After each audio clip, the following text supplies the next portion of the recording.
और नहीं हिंदी के एक नए एपिसोड में आपका स्वागत है। और इस वीडियो में हम पहले बात करने वाले हैं M88 इंजन को लेकर आई एक रिपोर्ट के बारे में। हम सबको पता है कि इस समय राफेल डील अपने पीक पर है और किसी भी क्षण इसको डिफेंस एक्विजिशन काउंसिल से जो अप्रूवल है वो मिल सकता है।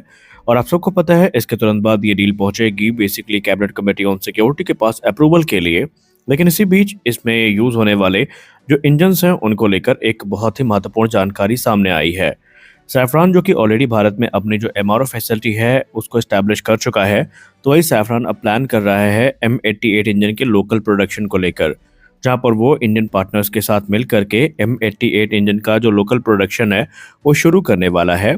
और ये जो प्रोडक्शन है ये मुख्यतः जो भारत में राफेल की फ्लीट है उसको सपोर्ट करने के उद्देश्य से तो किया जा ही रहा है, बल्कि इसके अलावा जो ग्लोबल डिमांड्स हैं वो भी भारत से केटर की जाएं, इसका प्रयास भी उनके तरफ से जारी है। उन्होंने कहा कि हम फिलहाल ऐसे पार्टनर्स की तलाश में हैं जिनके साथ हम इस इंजन के जो क्रिटिकल पार्ट्स और कंपोनेंट्स हैं उनको बना सकें।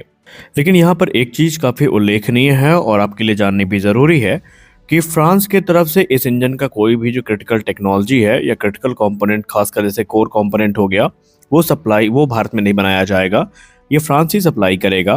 लेकिन जो दूसरे ज़रूरी एलिमेंट्स हैं इंजन के, ये भारत में ही बनाए जाएंगे। इसके अलावा जो राफेल F5 स्टैंडर्ड, क्योंकि भारतीय वायुसेना के लिए वो भी लगभग कंफर्म है, उनमें यूज होने वाले जो M88 टीरेक्स इंजन है इनकी मैन्युफैक्चरिंग भी हमें भारत में होती दिखाई पड़ेगी। गौरतलब है कि M88 को सैफरान सिर्फ राफेल से जोड़कर नहीं देख रहा है, बल्कि वो तेजस मार्क 2 में एज अ F414 रिप्लेसमेंट भी वो उसको पिच कर रहे हैं। यानी भविष्य में अगर हमें तेजस मार्क 2 में M88 देखने को मिल जाए तो अब हमें आश्चर्यचकित होने की जरूरत नहीं है। खैर, ये तो सैफरान का वैसे भी एक एक्टिव ऑफर है, लेकिन इसके लिए हमें इंतजार करना पड़ेगा। लेकिन ये तो ऑलमोस्ट क्लियर है कि इन इंजन्स का अब जो निर्माण है ये भारत में होने वाला है। जैसा कि हम सब जानते हैं कि आत्मनिर्भर भारत इनिशिएटिव सिर्फ पेपर्स पे ही नहीं है, बल्कि अब प्रैक्टिकल ऑन ग्राउंड भी हमें देखने को मिलने लगा है। और मल्टीपल इंडियन कंपनीज हैं जिन्होंने आत्मनिर्भर भारत इनिशिएटिव के इस नारे का समर्थन करते हुए इसका सम्मान भी किया है। और आज भारतीय सेना में उनके बनाए जो उपकरण हैं वो हमें देखने को मिल जाते हैं। और इसी क्रम में हमें सोलर ग्रुप का नाम भूलना नहीं चाहिए। सोलर ग्रुप डिफेंस के क्षेत्र में किस बड़े लेवल पर काम कर रही है, हम सब इससे भली भांति परिचित हैं। और आज का दिन उनके लिए काफी बड़ा था, क्योंकि आज रक्षा मंत्री जी के द्वारा सोलर इंडस्ट्रीज में जो मीडियम कैलिबर एम्यूनिशन फैसिलिटी है उसका इनॉग्रेशन किया गया है। और ये जो मीडियम कैलिबर एम्यूनिशन फैसिलिटी है, ये अब जो मीडियम कैलिबर एम्यूनिशन निर्माण है उसमें एक महत्वपूर्ण भूमिका निभाने वाली है। और सही मायने में इसे आत्मनिर्भर भारत इनिशिएटिव को सपोर्ट करते देखा जा रहा है।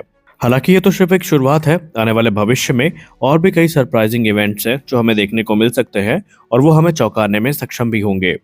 आने वाले भविष्य में ड्रोन वॉरफेयर में कितनी महत्वपूर्ण भूमिका निभाएंगे, इससे हम इनकार नहीं कर सकते। और इसी बीच इंडियन एयरफोर्स के एक सीनियर ऑफिशियल ने मीडिया से बात करते हुए इंडियन एयरफोर्स के एक एम्बिशियस प्लान को आउटलाइन किया है, जहां पर वो ये कह रहे हैं कि भारतीय वायुसेना आने वाले निकट भविष्य में 3 से 4 वेरिएंट जो कि अनमैन्ड कॉम्बैट एयर व्हीकल के होने वाले हैं इनको खरीदेगी। और ये सब कुछ कोलैबोरेटिव कॉम्बैट एयरक्राफ्ट प्रोग्राम के अंतर्गत होगा।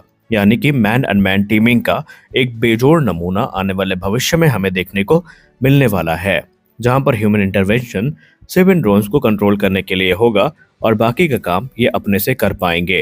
दरअसल आपको बता दें कि भारत तकरीबन 3 से 4 जो इंडिजिनस ड्रोन है इन्हें आने वाले 1 दशक के अंतर्गत डिप्लॉय कर लेगा।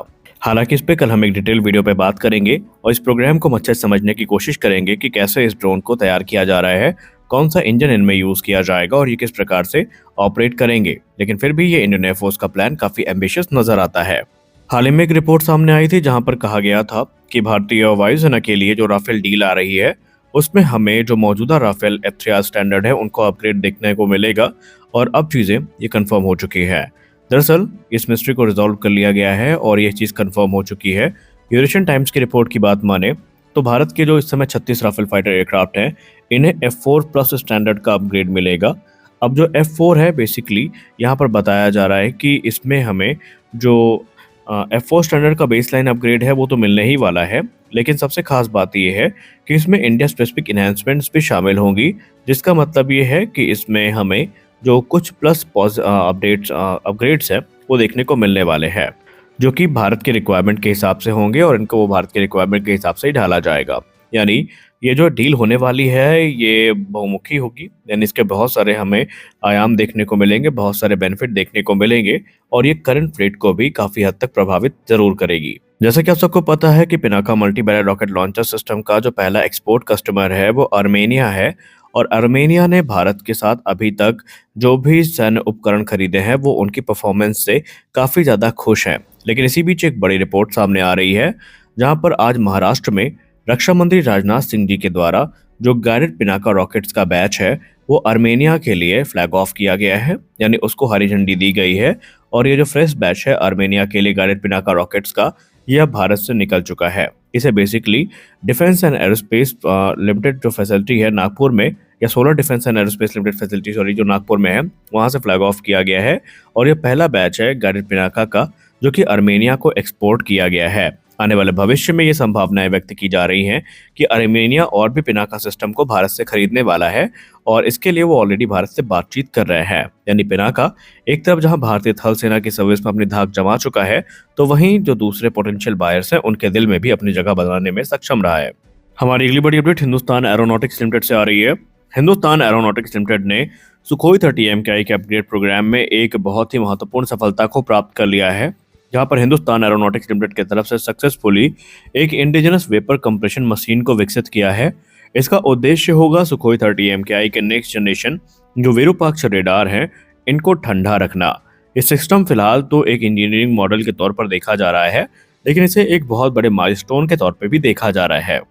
अब ये जो VCM है इसे विशेष तौर पर जो सुखोई 30 MKI का अपग्रेड प्रोग्राम है जिसको हम सुपर सुखोई अपग्रेड प्रोग्राम कहते हैं उसको ध्यान में रखकर विकसित किया गया है। ये बेसिकली जो DRDO द्वारा विकसित किया गया विरूपाक्ष रेडार है जो कि 2400 gallium nitride based TR modules के साथ देखने को मिलेगा, उसको ठंडा रखने में एक महत्वपूर्ण भूमिका निभाएगा और इसमें इस डेवलपमेंट को काफी उल्लेखनीय माना जा रहा है सुखोई 30 MKI के क्षेत्र में। तो ये एक मेजर डेवलपमेंट है जो HAL की तरफ से आज देखने को मिला है। हमारी अगली बड़ी अपडेट आ रही है पिनाका मार्क 3 को लेकर के। पिनाका मार्क 3 जिसको LRGR 120 के नाम से भी जाना जाता है, इसके हाल ही में सक्सेसफुल टेस्ट DRDO की तरफ से आयोजित करे गए थे और ये टेस्ट आयोजित किए गए थे बेसिकली 29 दिसंबर 2025 को, जहां पर इंटीग्रेटेड टेस्ट ट्रेन चित्रदुर्गा में सक्सेसफुल टेस्ट को कंडक्ट करने के बाद DRDO ने ये क्लैरिफाई कर दिया है कि ये सिस्टम अपने ऑपरेशनल रेडीनेस के काफ़ी करीब पहुंच चुका है। DRDO की तरफ से ये बताया गया कि LRGR 120 ने अपनी जो 120 किलोमीटर की स्ट्राइक रेंज है उस पर खुद को बनाए रखा है और अब ये 2 वर्ष के अंतर्गत प्रोडक्शन के लिए रेडी हो जाएगा और एक बड़ी संख्या में इंडियन आर्म फोर्सेस में अपनी सर्विस भी देगा। तो यहाँ पर स्पष्ट है कि पिनाका को लेकर हमने जो एक सपना देखा हुआ है वो बहुत जल्दी पूरा होने वाला है। आप पिनाका मार्क 3 के बारे में क्या सोचते हैं कमेंट सेक्शन में ज़रूर बताएं। आज के इस वीडियो में बस इतना ही, मिलते हैं अगले वीडियो में कुछ और अपडेट्स के साथ, तब तक के लिए जय हिंद।